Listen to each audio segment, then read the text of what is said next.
Olá pessoal, sejam bem-vindos ao canal Fala Aqui Universitário.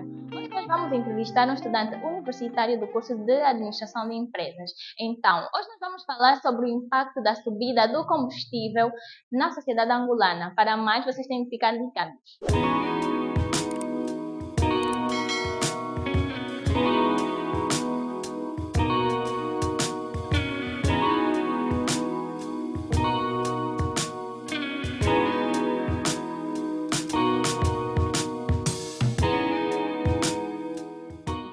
Olá pessoal, eu sou o Blívio e dando continuidade no tema de hoje, temos o colega Pedro que vai abordar sobre esse mesmo assunto. Então Pedro, bom dia, como é que estás? Bom dia, Blívio. Graças a Deus estamos aqui com boa disposição para abordarmos um pouquinho do universo do saber, daquele bocadinho que sabemos, dar então o nosso contributo. Então Pedro, o impacto da subida do combustível na sociedade angolana. O que é que achas da subida do combustível na sociedade angolana? Qual é a causa dessa subida na sociedade angolana? Bem, essa tua pergunta é uma das mais interessantes a ser feita. Mas, no meu entender, eu enquanto estudante, eu não defendo que o preço da gasolina conheceu uma subida, pelo menos uma subida real. Então, talvez aqui surge a questão, o que é que aconteceu e por que que aconteceu. É isso que nós queremos saber. Sim, no meu entender, o que aconteceu foi a diminuição dos subsídios que o Estado faz a, ao setor dos combustíveis. Ou seja, o que é que acontece com o setor dos combustíveis? O Estado, então, entende, o Estado angolano, entende que o preço dos combustíveis é bastante alto, ou entendia que o preço dos combustíveis é bastante alto para que o cidadão normal consiga adquirir este mesmo bem.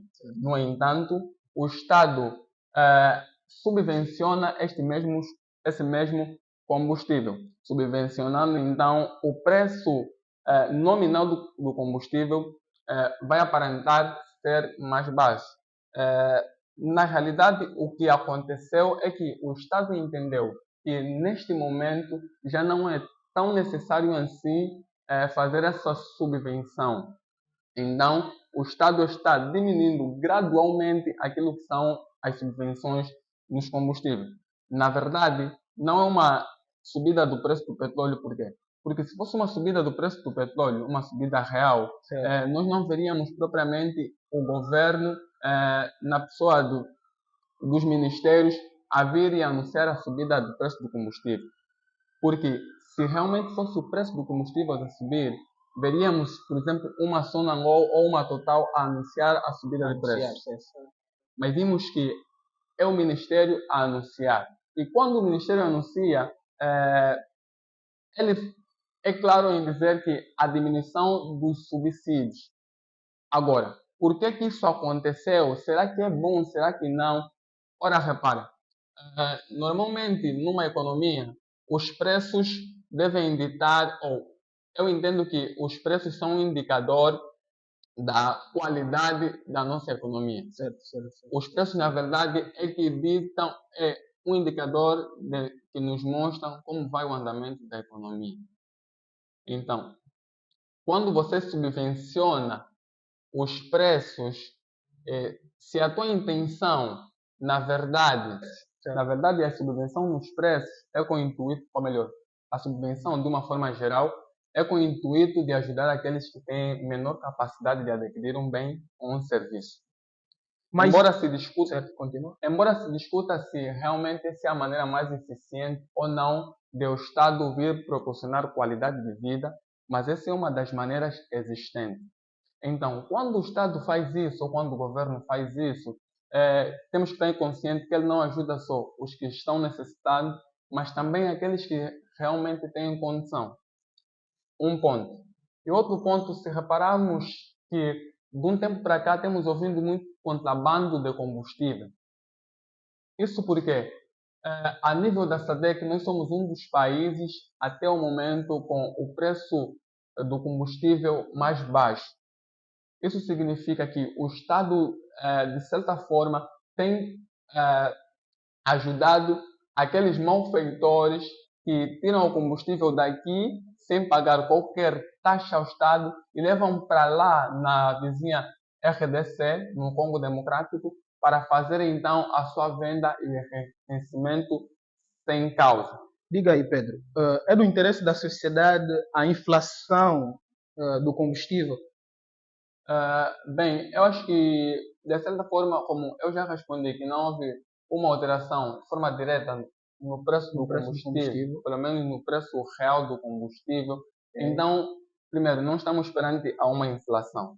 E sabemos nós que inflação é a subida generalizada. E se ainda assim fosse registrado uma subida no preço dos combustíveis, ou melhor, no preço do petróleo, não estaríamos ainda perante a uma inflação, porque para registrar uma inflação no mercado dos combustíveis, teríamos que registrar uma subida do preço no uma subida de preço na gasolina, no gasóleo e noutros derivados do petróleo. Aí Ok. sim poderíamos dizer que estamos perante a uma inflação. Nesse momento, se fosse uma subida do petróleo ou da gasolina, estaríamos só simplesmente a uma subida da gasolina, não inflação. Ok. Então, Pedro, diga aí a todos quais são as vantagens e desvantagens do mesmo. Porque o pessoal quer saber como é que nos beneficiamos e se calhar acaba por ser uma desvantagem na nossa sociedade. Então, qual é o teu parecer real acerca do assunto? Bem, mais uma vez uma pergunta bastante interessante. E isso porque quando o Estado faz a subvenção da gasolina, ah, o Estado ainda não terminou de fazer ou não retirou a subvenção de forma total. Ok? Está retirado de forma parcial. Parcial. Nesse momento, o Estado, quando faz a aparição e dizer que vai subir a gasolina ou vai diminuir o preço, vai diminuir os subsídios, o Estado aparece dizendo que o preço real está a rondar aí nos 500 kwanza litro. Certo. Então, quando o Estado faz subvenção à gasolina, temos que ter em conta que o Estado tem uma restrição orçamental. Na verdade, todos nós temos o que é uma restrição orçamental. Restrição orçamental é a capacidade que você tem de fazer face às suas necessidades. Então, quando o Estado faz face a esta necessidade, quando o Estado subvenciona a gasolina, o Estado está a tirar dinheiro de um sítio, está a tirar um dinheiro que poderia ser investido num outro sítio mais eficiente, está subvencionando a gasolina. Na verdade, o real impacto ou o efeito multiplicador desta medida vai depender muito daquilo que forem as políticas que o Estado decidir adotar para a maneira como vai se gastar esse dinheiro. Por exemplo, o Estado aparece e diz que vai então gastar ou vai alocar esse dinheiro no projeto Coenda e na educação. Bem, no meu entender, o projeto Coenda é um dos locais onde o Estado prevê alocar esses recursos que vão vir desse corte da subvenção é o projeto Coenda. No meu entender, essa não é uma medida muito acertada. Não é uma medida muito acertada por quê?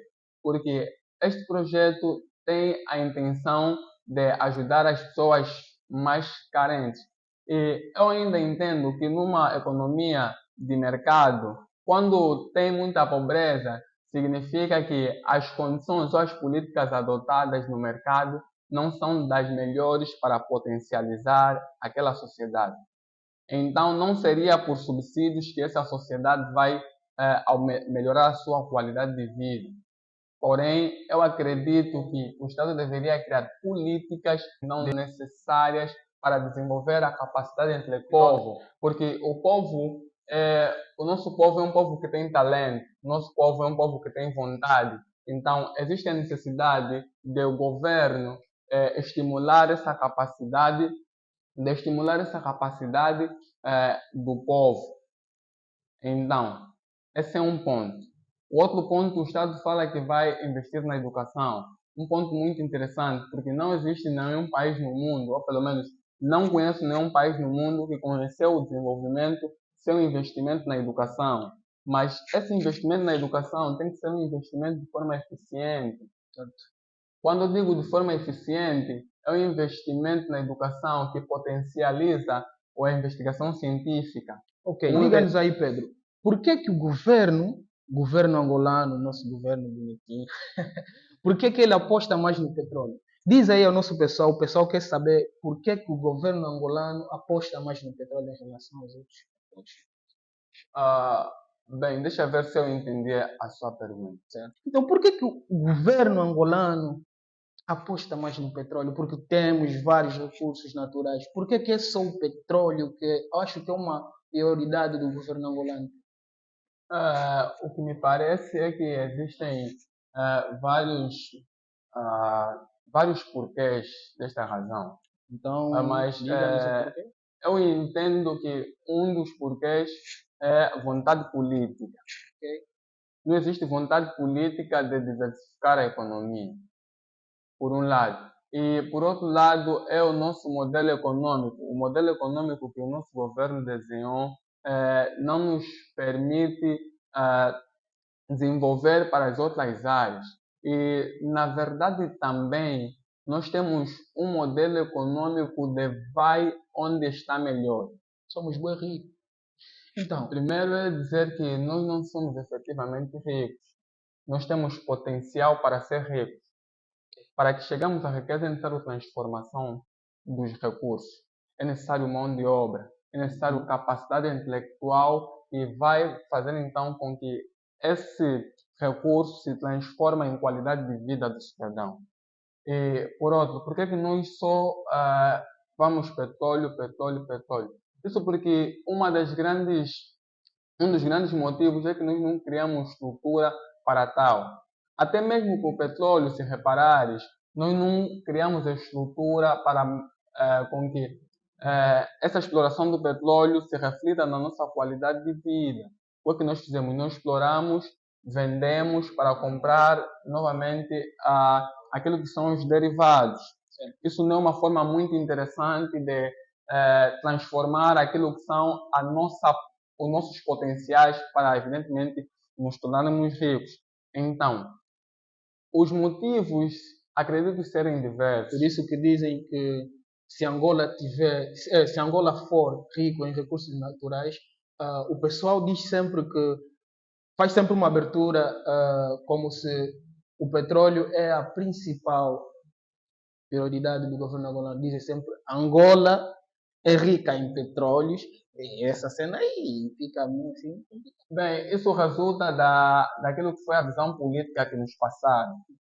Não nos passaram de que nós somos ricamente em petróleo. Na verdade, somos. Agora, o que nos falta é realmente potencializar o homem. Ok? Nós precisamos potencializar o homem, nós precisamos criar um ambiente de negócio saudável para que essa riqueza seja realmente transformada, para que o povo angolano seja efetivamente rico. De outro modo, nós nunca chegaremos à riqueza. É por aí. Então, é o Estado com suas políticas. Muito obrigado por comparecer na nossa entrevista. Fala aqui universitário em parceria com a Menchua. Muito obrigado, Pedro Pedradas. Pode chamar de Pedradas, né? Tá à vontade. Porque você deu pedradas aqui, mano. Deixe pedradas aqui. Então, muito obrigado por comparecer na nossa entrevista e esperamos que volte aqui de novo. Na verdade, eu que agradeço pelo convite e espero receber mais convites, então.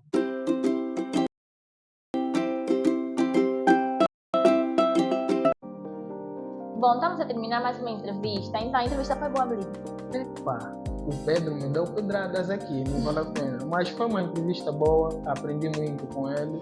O cara é duro na matéria, que eu até fiquei assim. Boa. Yeah. Mas, contudo, tivemos uma boa entrevista e creio eu que passamos uma boa mensagem ao pessoal. Bom, então continuem nos acompanhando no Instagram, Facebook, YouTube e TikTok. Vou falar aqui universitário.